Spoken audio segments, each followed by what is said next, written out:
Also coming up, European election follow-up mission raises concerns over lack of political will to implement some post-election recommendations.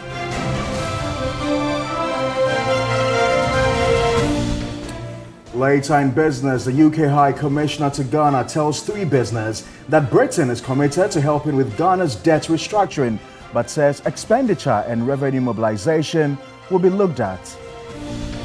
And on the international front, Rwanda commutes 25-year jail sentence against Aileen Hotel Rwandan hero who has been held behind bars for more than 900 days.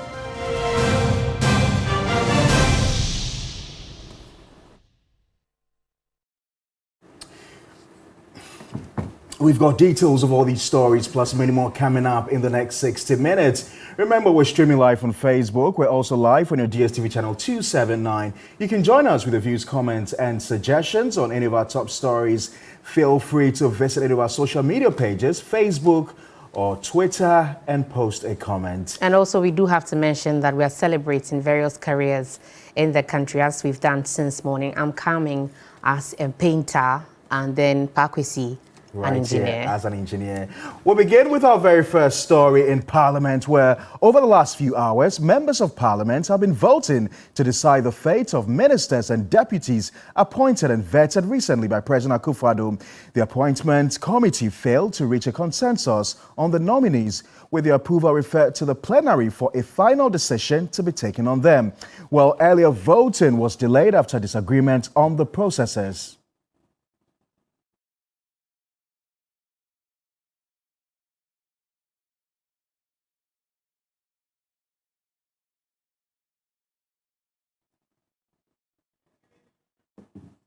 Right. So, as I mentioned early on, we took you to Parliament where voting had just started, and we're going to be bringing you the very latest details of that, as well as many more. Our correspondent, Komla Kluche, is in Parliament to bring us the very latest details of that. And of course, the ministers that have been nominated, we have Member of Parliament for Dantia Sokwa, Katie Hammond, right there on your screen as Minister for Trade and Industry. We've also got Brian Champon, who's been nominated as Minister for Food and Agriculture. We've got Osei Bonso Amwa, that's affectionately called Obi Amwa, who's been nominated as Minister of State at the Ministry of Local Government. We've got Dr. Stephen Amwa, who's also been nominated as Deputy Minister for Trade and Industry. And then, of course, Dr. Mohammed Amin Adams, who's been nominated as Minister of State in charge of Finance. And then Stephen Asamoah Boateng, who is the final, who's been nominated as the Minister of Chieftaincy and Religious Affairs. So let's hop on live to Parliament right now. Komla Kluche is our parliamentary correspondent. He's been in Parliament all throughout the day to run us through the very latest details of this voting process. Komla, thank you very much. So can you just take us through what has been happening today in Parliament? Yes, Pa. I mean, it's been quite a long day for both the NDC and the MPP MPs, and voting ended for some time now. What it is that counting is also done, sorting has been done, and then the counting subsequently. But as I speak with you, indications that I get, even though the speaker is yet to officially declare the result, the NDC MPs have lost it. And that's the indication that I'm getting. It does appear some NDC MPs have broken ranks and have voted in favor of the ministers who have been nominated by the president. The numbers or the figures are yet to come out. So I'm just getting some indication, and this is unconfirmed results that I'm just going to be running you by as we speak. The yes votes 147, the no votes 97, and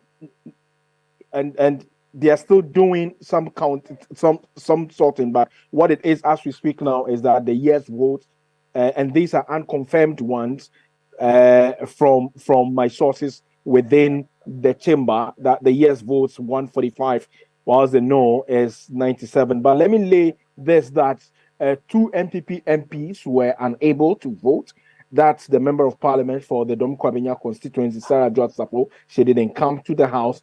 We also got indications that the Kumewu MP, Philip Baswa, he was indisposed. In fact, the majority leader made the application or informed the speaker that Philip Baswa was on his way to vote. But later, after everything, when all the MPs voted, he did come back to the speaker again to indicate that unfortunately they were expecting Philip Baswa to come and vote, but he is unable to make it, and therefore they should move on with the sorting and then the counting. So unconfirmed as we have it is that 145 yes, then no 97. If you do the calculation, you will be getting somewhere in the region of 237. But like I did say, that some sorting out is still ongoing as we speak. And so we cannot say that this is actually the final. Right, Komla. While we wait to get official confirmation from Parliament and, of course, from the Speaker himself, let's stay a bit on the speculations. And I'm sure this is what has created a lot of uncertainty within the ranks of the National Democratic Congress. We saw a few weeks ago the change in the leadership of that party. We saw Haruna Idrisu being removed for a new leadership. And I'm sure they thought that they needed to get some consensus when it comes to voting in the House. Only yesterday, we saw Esiedu Nketia, who's the chairman of the party, in Parliament. And I'm sure he was there today as well, together with the General Secretary of the New Patriotic Party. We saw that letter from the NPP essentially urging all its members of Parliament to attend to the session of Parliament today and to vote.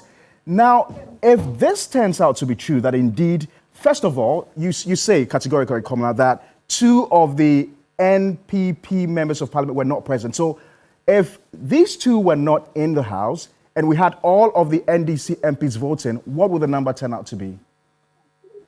Well, it would have meant that 136, 136 apiece, because Jechi Kwesen is not allowed in there. So it meant that 136 majority inclusive of the independent and 136 minority. That's what it would have been. But I'm going to tell you this. Prior to the commencement of vote, I was speaking to and I do not have the authority of my source to put this out there.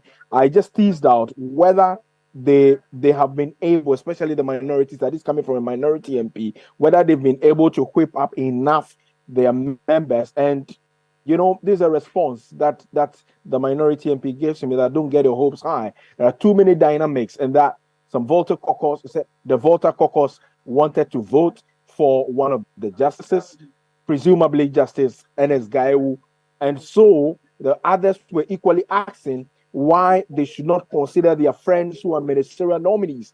The whole thing, according to my source, he said the whole thing makes some way, but people have several relationships, and that he was doubting the three-line whip. This is a chat between myself and another source within the minority. If this is anything to go by, it means that the current leadership of the minority have not been able to properly whip in line, their members, or they just deliberately decided to break the ranks. This is interesting, Komla. I will come back to you, Komla. I will come back to you. Just stay on the line for me. Let me go hop onto the other Zoom line. Dr. Rasheed Rahman is Executive Director of the African Center for Parliamentary Affairs. Thank you very much, sir, for your time, and good to have you on News 360. I'm sure you've been monitoring all that's been happening in Parliament today, and of course, with the very latest reports coming in from our parliamentary correspondent, Komla. Your initial thoughts?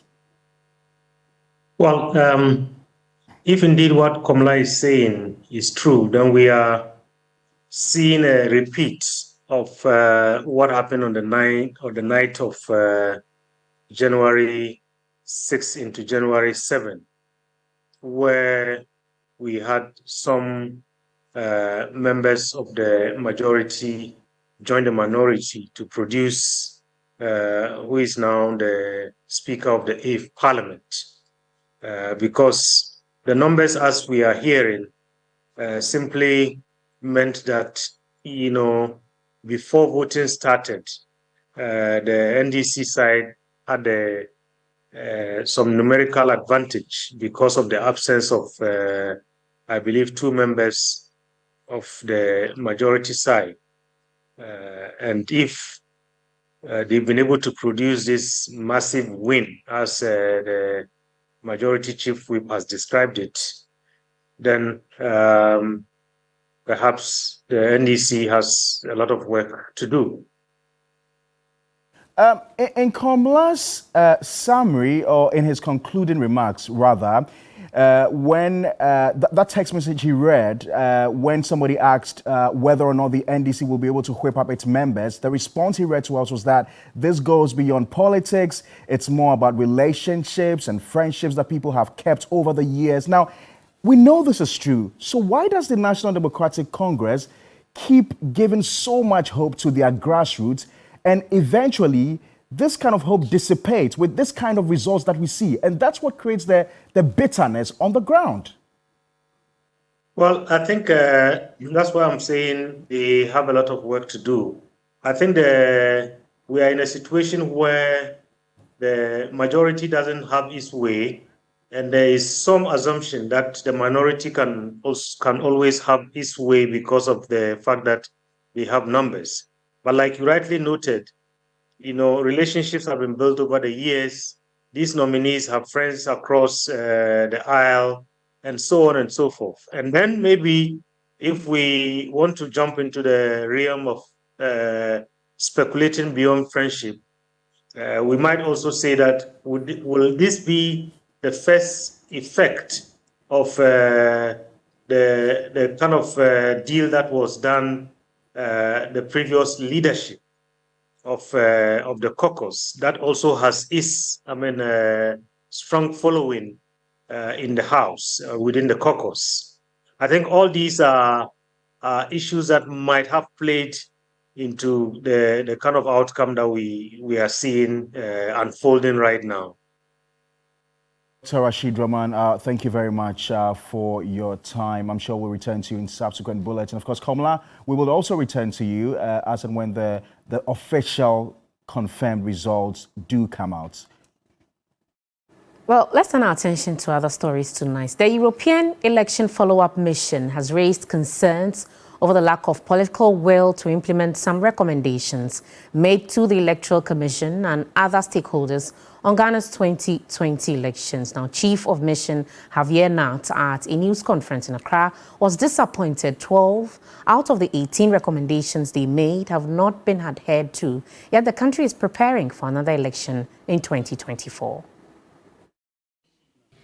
The European Union has been sending observer teams to monitor elections in Ghana, including that of 2012, 2016 and 2020.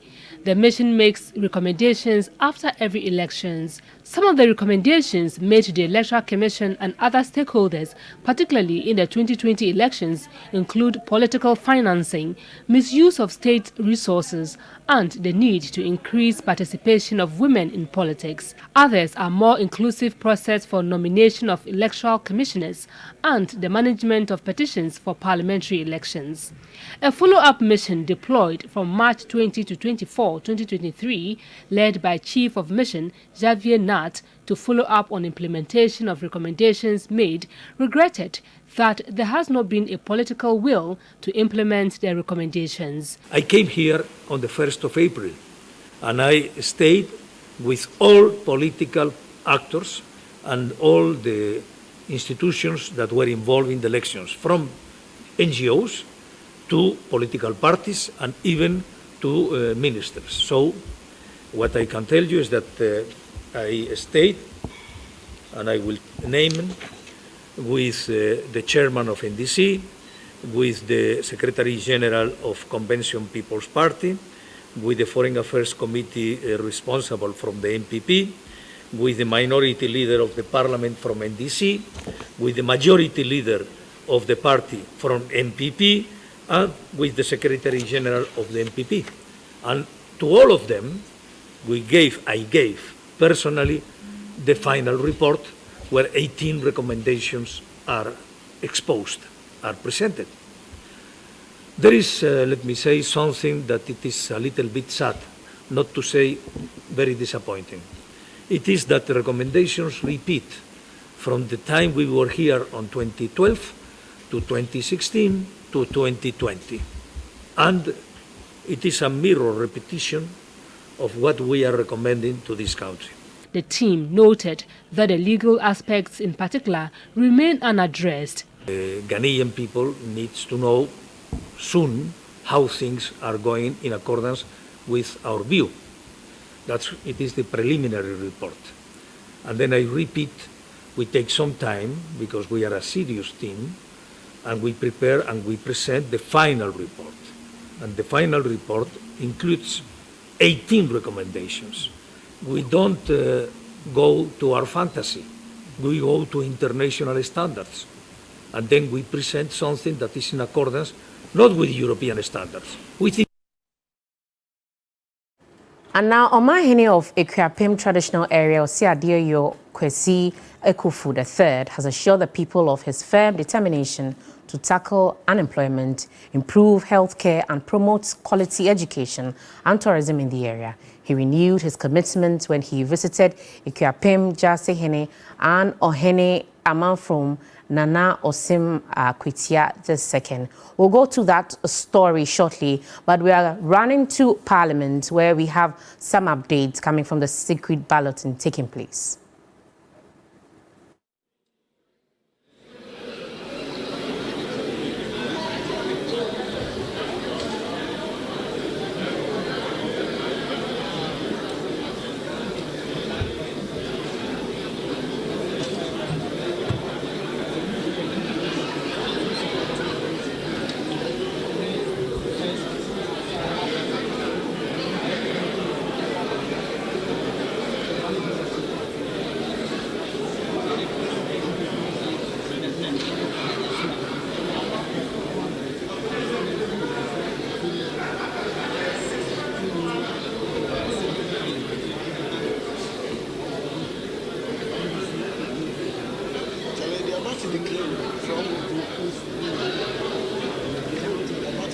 Honorable members, at long last, collation of votes has ended.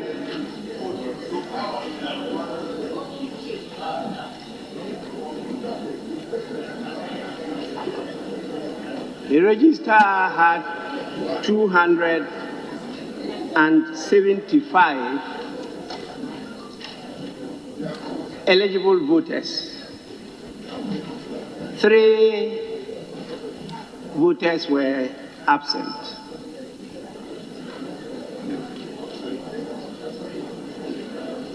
So 272 did exercise their franchise. The results of the voting are as follows. Honorable Katie Hammond,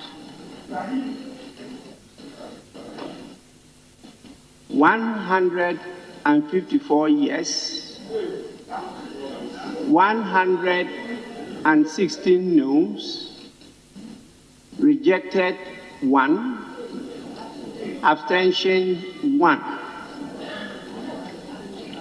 Honorable Brian Achampon,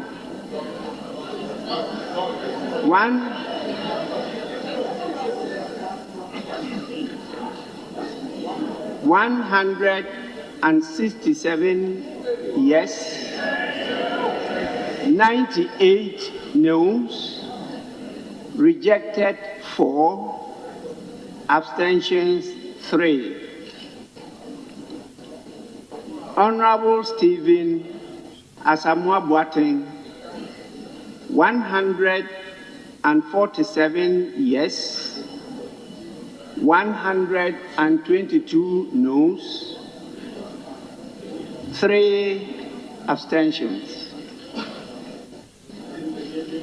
Honorable Muhammad Amin Adam, 100 152 yes, 117 noes, rejected 1, abstentions 2. Honorable Osei Bonsu Amwa, 149 yes, 120 noes, abstentions 3. Honorable Dr. Stephen Amwa, 146 yes, 123 noes, 3 abstentions. Honorable members, the House has accordingly approved the nomination of the following persons as ministers and a deputy minister in accordance with Articles 78(1) and 79(1) of the Constitution. They are Honorable Katie Hammond,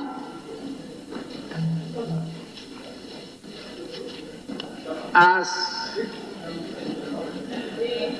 eligible for appointment to the position of Minister for Trade and Industry. Honorable Brian Achampon, as Minister for Food and Agriculture.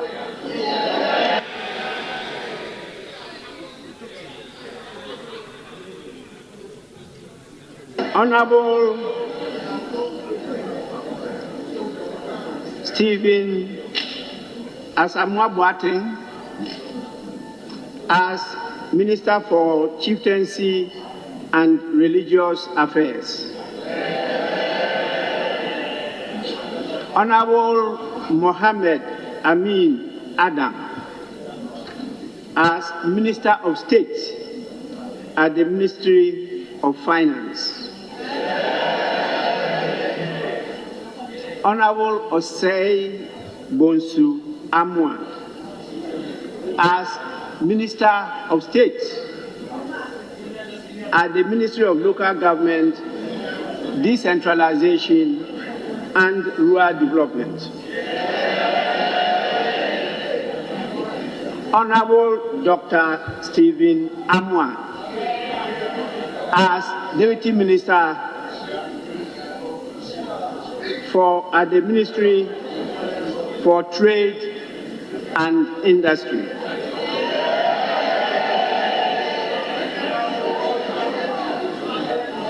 Honorable members, on your behalf, I will congratulate the Minister-designate for earning your trust to be appointed by His Excellency the President to the ministries aforementioned. Well, there you have it. It appears all of the nominees have been approved as ministers and deputies. They've been massive yeses. After all the noise and objection from the minority MPs. It appears that we had a lot of yeses in some cases. Yes. That's interesting. We're going to see what's going to be happening in the next few days. Definitely. We'll bring you an extensive report of that in subsequent bulletins. But let's go back to our earlier story where Omanhen of Ikuapem traditional area, Osiadeyo Kwesi Ekufu II or the third, has assured the people of his firm determination to tackle unemployment, improve healthcare, and promote quality education and tourism in the area.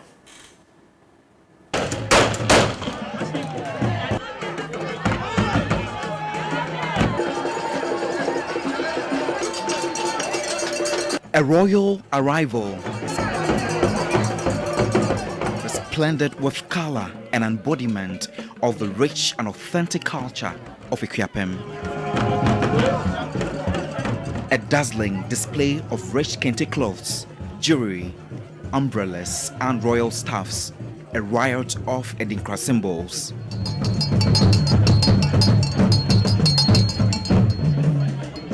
Resplendent in beautifully crafted kente fabric and other regalia, Oman Hene of Ekuapem traditional area, Osiadeyo Kwesi Ekufu III, and his people majestically thronged Amanokrom.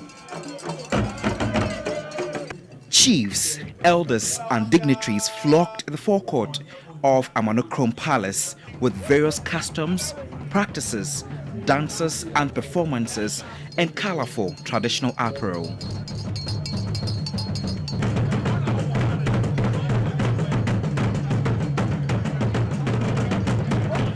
A colorful Derba Edwards to mark the royal familiarization visit of the Ekuape Hene Osiadeyo Kwesi Ekufu III to Ekuapem Jase Hene and Ohene of Amanokrom Nana Osim Kutia II. It's part of Osiadeyo Kwesi Ekufu's tour of the 5 divisions of the Ekuapeman traditional area to promote peace and development. Nani suade hu anase nani suade hu Ekuapeman ensesaye enene adesua zuampa apomuden zuampampa eni mpuntu zue oye man ose orekasan otise obo sa ne o nyina aso zue enunti yenwurasi enye adefoforo Ekuapeman mu ha zuampa yenwurasi ye kongado si ebetumpon na sa nioma no so na ebe me ya tumpong dia ene ene da ye nyina ye nsom ne ye nta na achi. Ekuapem Jase Hene, Ohene of Amanokrom Nana Osim Kutia II, was more than welcoming. Not only did he shower his visitor with multitude of gifts, he also preached peace. Ekuapeman ye momodeng na yen kamom na yenga dia wonim se ye a eye yensu no yen sankofa biem na ye saa odom ni asundwe mu enna nia eda Ekuapem Hene komaso no wetumaye sanga timu se dodo afo lowa mesanga timu se adoso kopim suhum ye nyina se ye ma Osiadeyo yo. The Ekuape Hene is visiting the land for the first time since his installment and gazette in October 2022. I've learned a lot. There are certain cultural practices hitherto I didn't know, but today I've gotten to know all of them, and they are so rich that we cannot abandon them. Oman Hene of Ekuapem traditional area, Osiadeyo Kwesi Ekufu III, pledged to be a chief for all. He urged the people to come together to work in unity for the development of the traditional area. Godwin Asideba, TV3. Of course, live from our studios here at Adesawe in Kandakra. I'm here with Portia. Oh my God. Aisha the painter, and I am Pakwesi the engineer.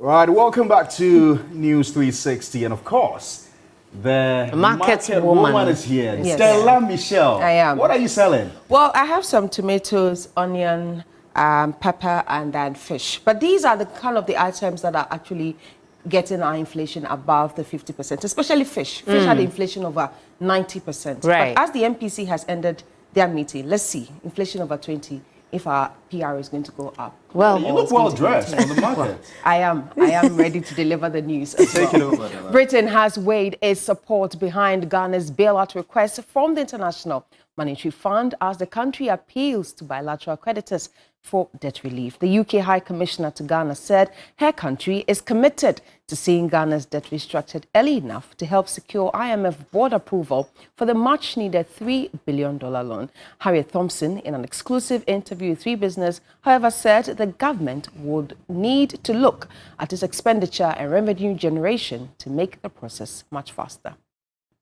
Everybody will know that Ghana has approached the IMF for support precisely to get it out of the unsustainable debt situation in which it currently is.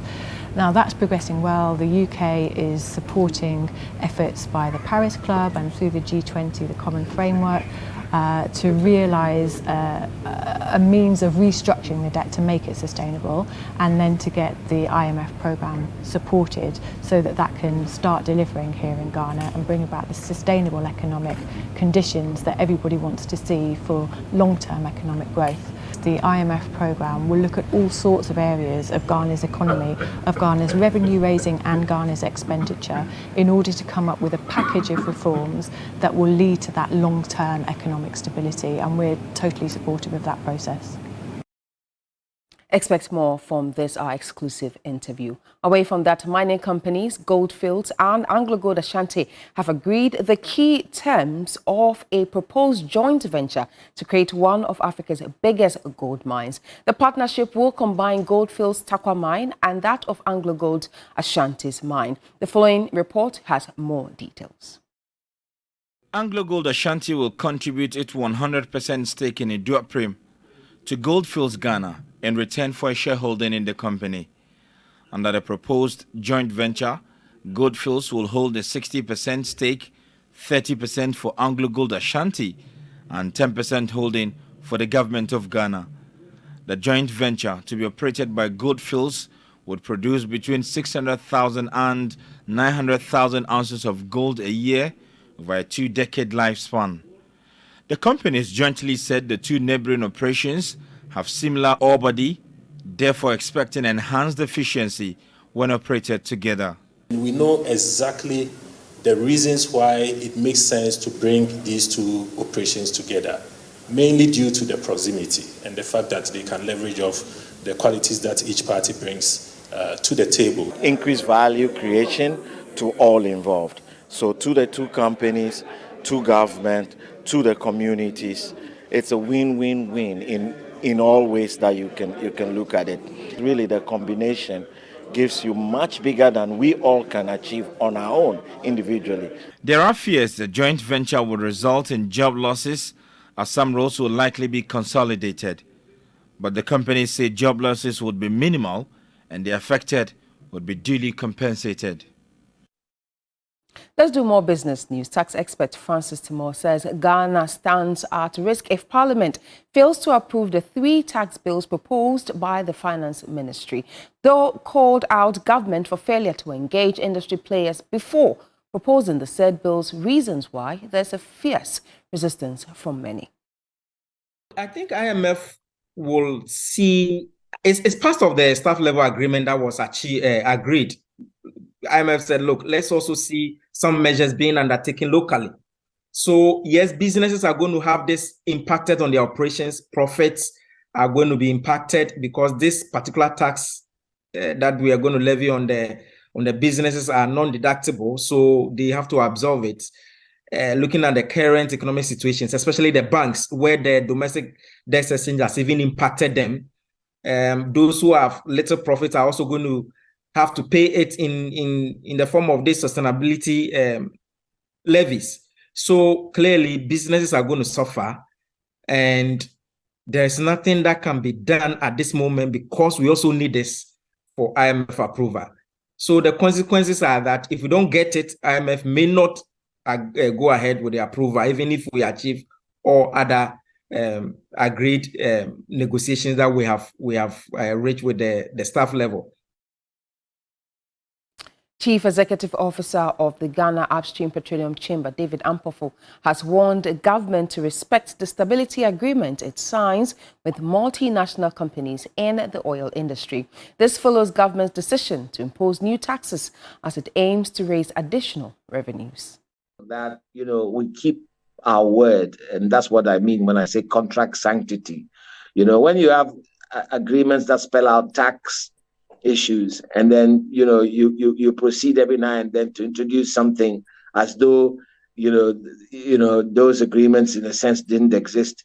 You kind of it's a breach of faith, isn't it? I mean, people get worried about it because you can never be sure if taxes can just be introduced as and when you have your plans and you've done your plans based on the taxes you had agreed.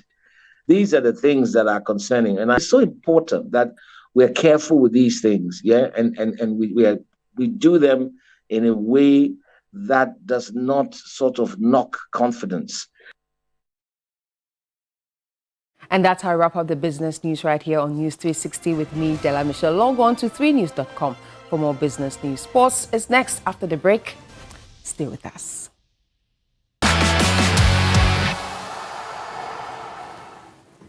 Time for sports. Yao Ofosulabi. What are you supposed to be? ECG technician.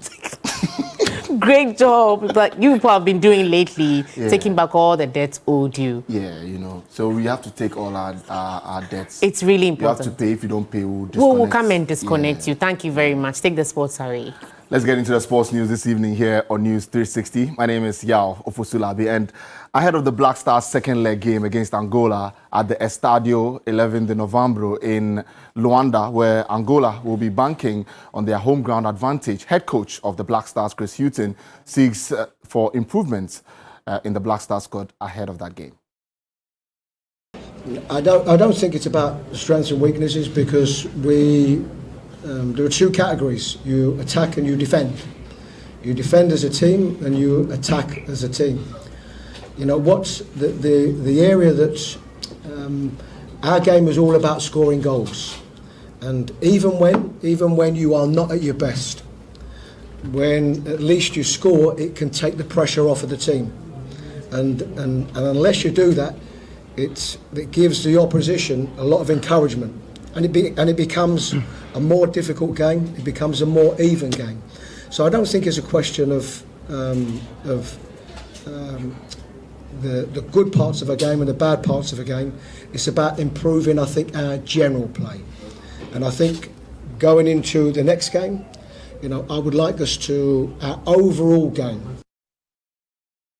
Well, that's Chris Hughton there. That's Black Stars coach.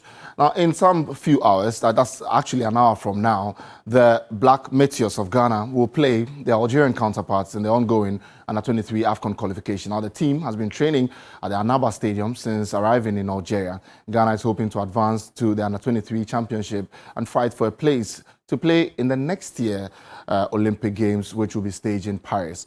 Now, a win in a double-leg tie will confirm Ghana's place in the tournament, which will be staged from the 24th of June to the 8th of July, 2023.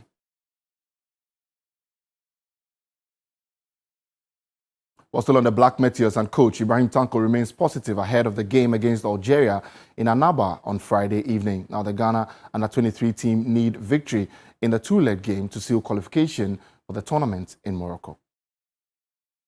We knew our opponent before we came, and I mean we played Algeria before the last one. We won against them to go to the Africa Cup. So, and the boys are ready and they know what they can do. So, I mean, first of all, we have to qualify, and then we think about the others. But those who are here, 100% very, very confident on them that they can deliver.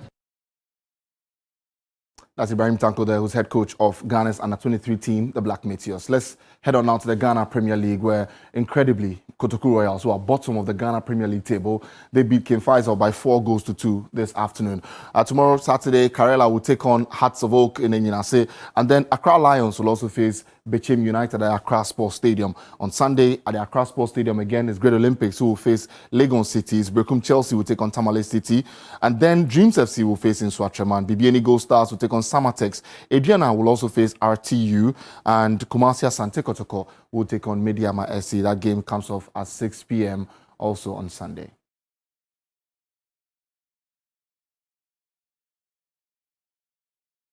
Right, so that's all the sports news this evening here. My name is Yao Ofosulab. International News and Entertainment. We'll come after the break.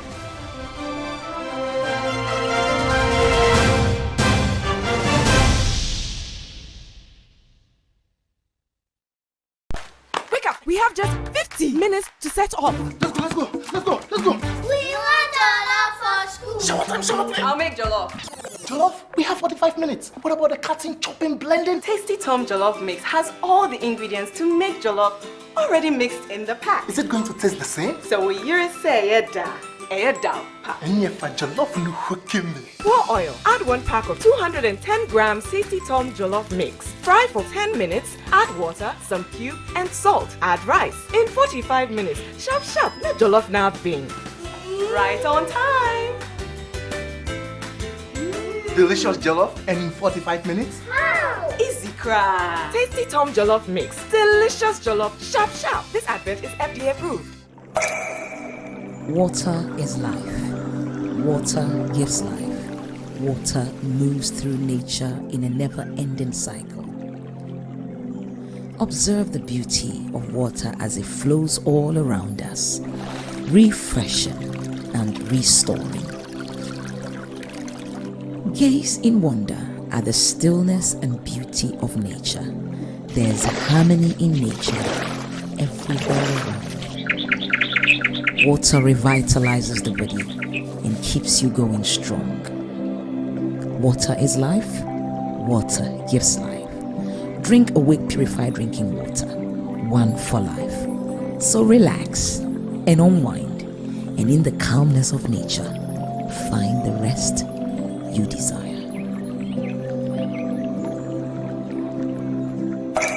For every bottle of Awake you buy, an amount to be donated to the National Cardiothoracic Center. This advert is FDA.